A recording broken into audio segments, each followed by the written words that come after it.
नमस्कार सर्वांना श्री स्वामी समर्थ। बघा, आजचा व्हिडिओ कुठे स्किप करू नका, कारण आजचा व्हिडिओ अतिशय महत्त्वाचा असणार आहे।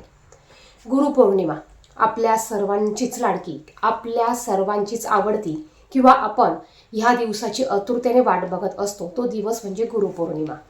गुरुपौर्णिमा म्हणजे आपल्या गुरूंबद्दल कृतज्ञता व्यक्त करण्याचा दिवस। आणि ह्या गुरुपौर्णिमेचा अवचित्त साधून आपण सर्व दत्तभक्त, स्वामी भक्त आणि नवीन जे स्वामी सेवेकरी असतील ते देखील काही ना काही सेवा करत असतात। मग आजच्या व्हिडिओमध्ये आपण अशीच 21 दिवसांची सेवा कशी करायची, कधी चालू करायची, मासिक धर्म असेल, अडचण असेल, सुतक असेल, काय करायचं, त्याचप्रमाणे 21 दिवसांची सेवा कधी सुरू करून कधी संपवायची आणि उद्यापन कसं करायचं, या विषयीची संपूर्ण माहिती पाहणार आहोत। आता पहिलं म्हणजे आपण सेवा का करायची। बघा, आपल्या जीवनात आपण अनेक कर्म केलेले असतात, आपले प्रारब्ध असतात। हे प्रारब्ध, हे भोग भोगताना आपल्याला आपल्या संसारात, जीवनात भरपूर अशा अडचणी येत असतात।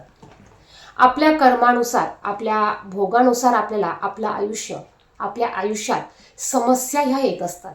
आणि पहा, ह्या समस्या जर का घालवायच्या असतील, हे दुःख कमी करायचं असेल, भोग हे भोगावे लागतातच, ते नष्ट होत नाही, परंतु त्याचे जे प्रारब्ध आहे ते आपण कमी करू शकतो। आणि यासाठीच आपण ह्या सेवा करायच्या असतात। आता हे प्रारब्ध कशी कमी होतात, आपण जेवढी जास्तीत जास्त आपल्या गुरूंची सेवा करू तेवढं आपलं प्रारब्ध कमी व्हायला मदत होते। आपले कर्म भोग भोगताना ज्या समस्या अडचणी येतात ह्या आपल्याला कमी भोगाव्या लागतात। म्हणजेच काय, ज्या ठिकाणी आपला संपूर्ण हात जाणार असतो त्या ठिकाणी फक्त आपल्या करंगळीवर निभवतं। म्हणजेच बघा, आपल्याला जर का मोठी समस्या येणार असेल, मोठं दुःख येणार असेल, तर ते मोठं समस्या दुःख न येता ते थोडक्यात आपल्याला येत असतं।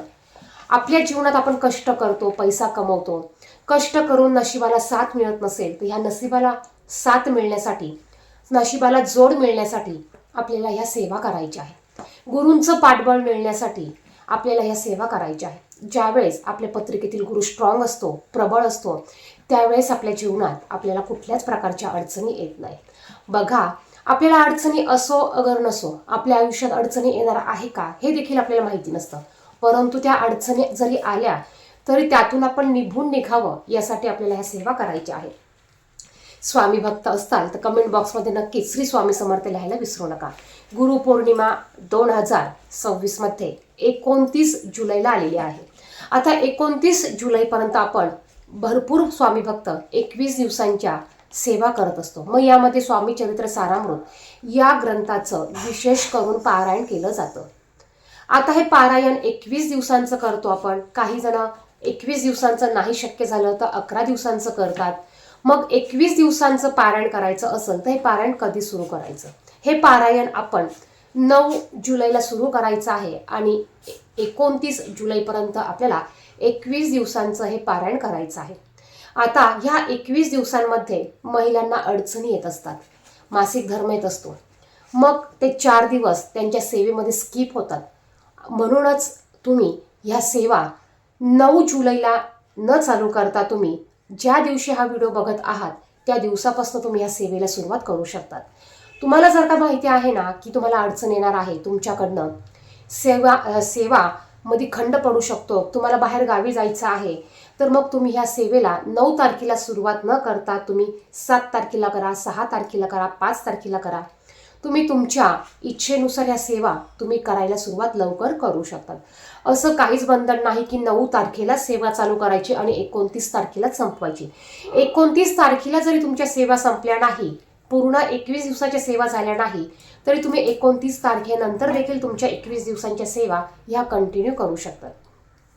आता सेवा काय करायची, आपल्याला स्वामी चरित्र सारामृत या ग्रंथाचं पारायण करायचं आहे। सर्वात आवडतं, स्वामींचं सर्वात आवडतं हा ग्रंथ आहे।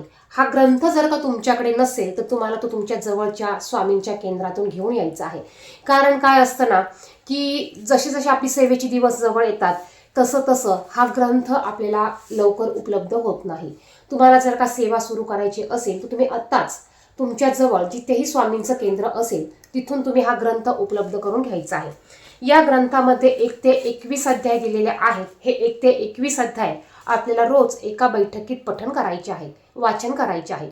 1 ते 21 अध्याय एका बैठकीत वाचन करणे याला एक पारायण असं म्हणतो. असं आपल्याला रोज एक पारायण करायचं आहे आणि 21 दिवसांचं हे पारायण करायचं आहे. आता हे पारायण आपण जर का आपल्या इच्छापूर्तीसाठी करत असाल, आता हे पारायण आपण कशासाठी करू शकतो? बऱ्याच जणांना प्रश्न पडतो. आपण आपल्या आरोग्यासाठी करू शकतो, कुटुंबासाठी करू शकतो, मुलांसाठी करू शकतो, पतीसाठी करू शकतो, स्वतःसाठी करू शकतो, नोकरीसाठी करू शकतो, व्यवसायासाठी करू शकतो. मूलबाळ होत नसेल तर त्यासाठी देखील आपण हे पारायण करू शकतो. म्हणजेच काय, आपल्या जेवढ्या समस्या आहे त्या सर्व समस्यांसाठी आपण हे पारायण करू शकतो. हे पारायण करत असताना आपल्याला पहिल्या दिवशी संकल्प सोडायचा असतो. ज्या दिवसापासून तुम्ही पारायण करायला सुरुवात करणार आहे त्याच दिवशी आपल्याला पहिल्यांदा सुरुवातीला संकल्प सोडायचा आहे आणि मग आपल्याला वाचनाला सुरुवात करायची आहे. तुमची जी इच्छा असेल त्या इच्छेसाठी तुम्ही हा संकल्प सोडू शकता. बघा, जर का एखादा अडलेला असेल, त्याचे काही कामं मार्गी लागत नसेल तर तुम्ही अशांना ही सेवा सांगा, त्यांना देखील ही सेवा करायला सांगा. ती कशी करायची हे त्यांना तुम्ही व्हिडिओद्वारे किंवा तुम्ही तुमच्या तोंडाने तुम्ही त्यांना सांगू शकतात आणि त्यांना देखील तुम्ही हा मार्ग दाखवू शकतात. बघा, ज्यावेळेस आपल्या थ्रू किंवा आपल्याकडून एखाद्याची सेवा होत असेल आणि त्याला जर का अडचणीतनं बाहेर पडायचा मार्ग मिळत असेल तर त्याचं पुण्य देखील आपल्याला मिळत असतं. त्यामुळे सेवा आपण देखील करायची आणि सेवेकरी देखील आपल्याला घडवायचं आहे. आता ही सेवा करत असताना परान्न खायचं नाही, अजिबात परान्न खायचं नाही. तुम्ही संकल्प सोडला आहे ना, मग परान्न अजिबात घ्यायचं नाही. कारण जर का आपण परान्न घेतलं, बाहेरचं अन्न घेतलं तर आपल्याला त्याची दोष लागत असतात. म्हणून परान्न कडकडीत वर्ज्य करायचं आहे. दुसरं म्हणजे मांसाहार अजिबात करायचं नाही. आता बऱ्याच जणांच्या घरात 21 दिवस शक्य असेल तर अजिबात नॉनव्हेज तुम्ही करू नका आणि शक्य नसेल तर तुम्ही नॉनव्हेज जे सेवा करणार आहात त्यांनी 21 दिवस अजिबात नॉनव्हेज खायचं नाही. तुम्ही घरात गुरुवार सोडून इतर दिवशी तुम्ही नॉनव्हेज करून देऊ शकतात.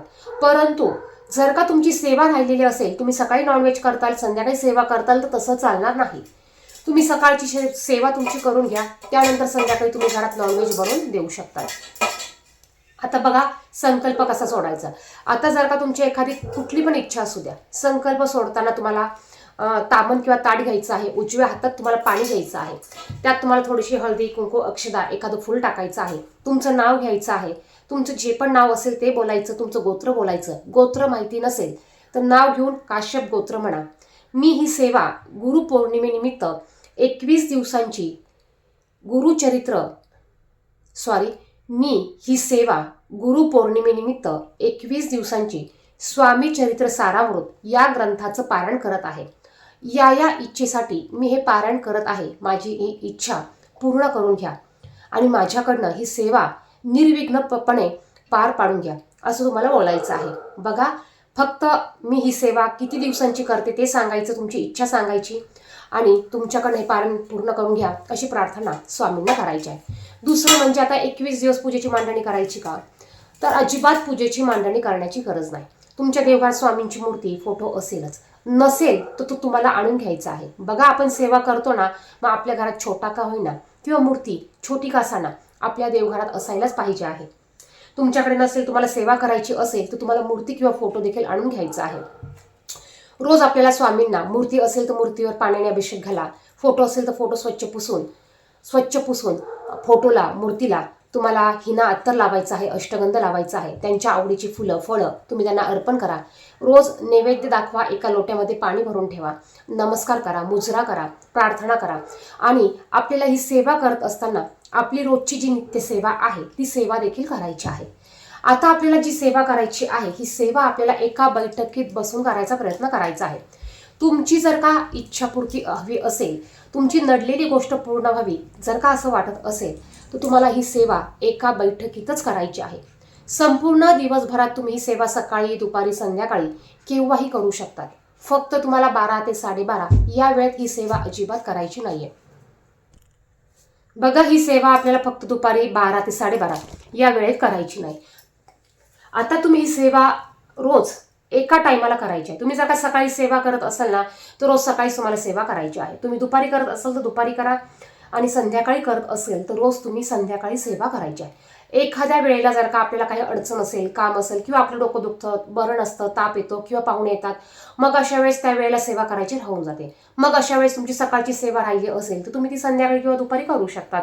किंवा रात्री तुम्हाला बाहेर जायचं असेल तर तुम्ही रात्रीची दुपारची सेवा ही सकाळी करू शकतात. परंतु रोज टायमिंग तुम्हाला बदलायचा नाही. बसायला एकच आसन घ्यायचं आहे, ते आसन तुमचंच असलं पाहिजे. रोज तेच आसन घ्यायचं. आसन घेतल्याशिवाय सेवा कुठलीही पूर्ण होत नाही. दुसरं म्हणजे वाचायला बसल्यानंतर आपल्याला एका बैठकीत वाचन पूर्ण करायचं आहे. मध्ये अजिबात उठायचं नाही, कोणाशी बोलायचं नाही, फोन उचलायचा नाही, फोन सायलेंटवर ठेवा, बाजूला ठेवा. घरातल्यांना सांगू शकता तुम्ही की मी सेवेला बसत आहे, मला आवाज देऊ नका, उठवू नका. कोणी जरी आलं तरी त्यांना थांबायला तुम्ही सांगू शकतात.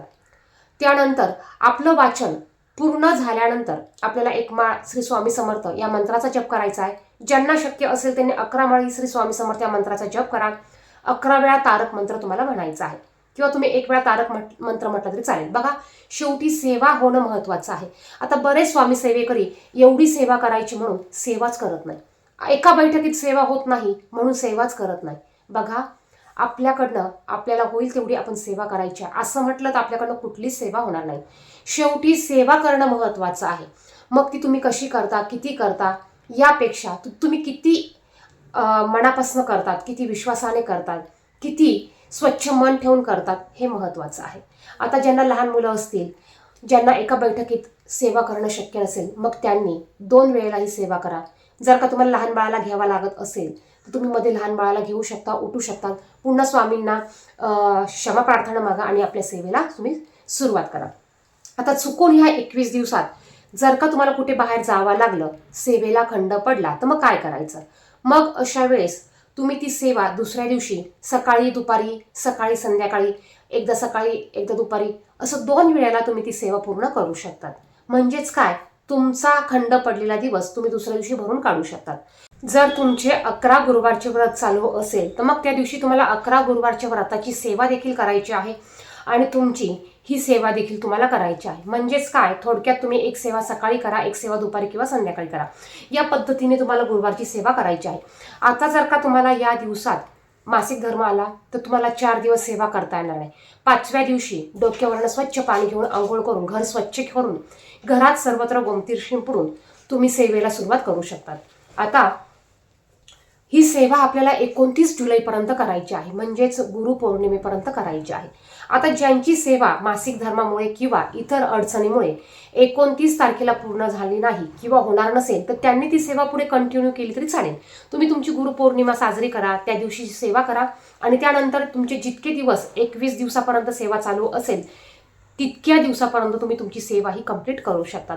असं काही नाही की पौर्णिमा झाली म्हणजे सेवा ही संपली किंवा संपवायची. 21 दिवसांची सेवा तुम्हाला 21 दिवस करायचीच आहे. 21 पारायण तुम्हाला करायचीच आहे. त्यानंतर ज्यांची 21 दिवसांची सेवा गुरुपौर्णिमेला समाप्त होणार आहे त्यांनी उद्यापन कसं करायचं? तर बघा, आपलं हे जे पारायण आहे स्वामी चरित्र सारामृत या ग्रंथात असं कुठलेही नियम किंवा बंधन दिलेले नाही की तुम्ही उद्यापन असंच करा तसंच करा. त्या दिवशी तुम्ही घरात सात्विक भोजन बनवा. तुम्हाला जो स्वयंपाक बनवायचा असेल, वरण भात, भाजी, चपाती, गोडाचा पदार्थ, पुरणपोळीचा स्वयंपाक, आपण गुरुपौर्णिमा असल्यामुळे स्वयंपाक करतोच. महाराजांसाठी आपण स्वयंपाक करतोच. पुरणपोळीचा स्वयंपाक केला तरी चालेल. महाराजांना नैवेद्य दाखवा, घरातील देवांना नैवेद्य दाखवा. तुम्हाला वाटलंच कोणाला जेवायला बोलवायचं आहे तर तुम्ही बोलवू शकतात. तुम्हाला वाटलं 5 मुलं 9 मुलं जेवायला बोलवायची, तुम्ही त्यांना बोलवू शकतात. म्हणजे काय, तुम्ही तुमच्या इच्छेनुसार हे उद्यापन तुम्हाला जसं जमल तसं करायचं आहे. किंवा या दिवशी तुम्ही स्वामींच्या केंद्रात जाणार असाल तर केंद्रात जाऊन तुम्ही दानपेटीत तुमच्या यथाशक्तीने तुम्ही दान करू शकतात किंवा गरजूंना, गरिबांना तुम्ही अन्नदान करू शकतात, वस्त्रदान करू शकतात. तुमच्या इच्छेने, तुमच्या पद्धतीने, अगदी साध्या सोप्या पद्धतीने उद्यापन करायचं आहे. उद्यापन करण्याला कुठलंच बंधन किंवा कुठलंच नियम नाहीये. तर या पद्धतीने आपल्याला या 21 दिवसांची स्वामी चरित्र सारामृत या ग्रंथाची सेवा करायची आहे, पारायण करायचं आहे. अतिशय प्रभावी अशी ही सेवा आहे. याचे भरपूर जणांना अनुभव आलेले आहेत. फक्त सेवा करताना घरात आपण वाद घालायचे नाही, कोणाचा अपमान करायचा नाही, मोठ्यांचा अपमान करायचा नाही. सेवा करताना, वाचताना आपल्याला मोठ्याने बोलायचं नाही. जरी पूजा मांडणी करायची नसेल तरी ग्रंथ आपल्याला हातात घेऊन वाचायचा नाही. आपल्याला खाली पाठ घ्यायचा आहे, त्याच्यावर आपल्याला एक कपडा अंथरून हा ग्रंथ ठेवायचा, अगोदर ग्रंथाला नमस्कार करायचा, अष्टगंध लावून धूपदीप ओवाळून नमस्कार करून आपल्याला वाचनाला सुरुवात करायची आहे. बघा, आपल्याला ग्रंथ हातात किंवा मांडीवर घेऊन वाचायचा नाही. ज्यांना खाली बसून वाचता येत नसेल परंतु सेवा करण्याची खूप इच्छा आहे, मग अशांनी टेबल खुर्ची घ्या आणि तुम्ही तुमची सेवाही करू शकतात. सेवा होणं महत्त्वाचं आहे शेवटी. बघा, आपल्या मनात भाव असतील तर कुठल्याही पद्धतीने स्वामी समर्थ महाराज आपल्याकडनं सेवाही करून घेत असतात. व्हिडिओ आवडला तर व्हिडिओला नक्कीच लाईक करा, इतरांना शेअर करा आणि कमेंट बॉक्समध्ये श्री स्वामी समर्थ नक्कीच लिहा. आणि असेच माहितीचे व्हिडिओ बघण्यासाठी चॅनेलला सबस्क्राईब करा. धन्यवाद.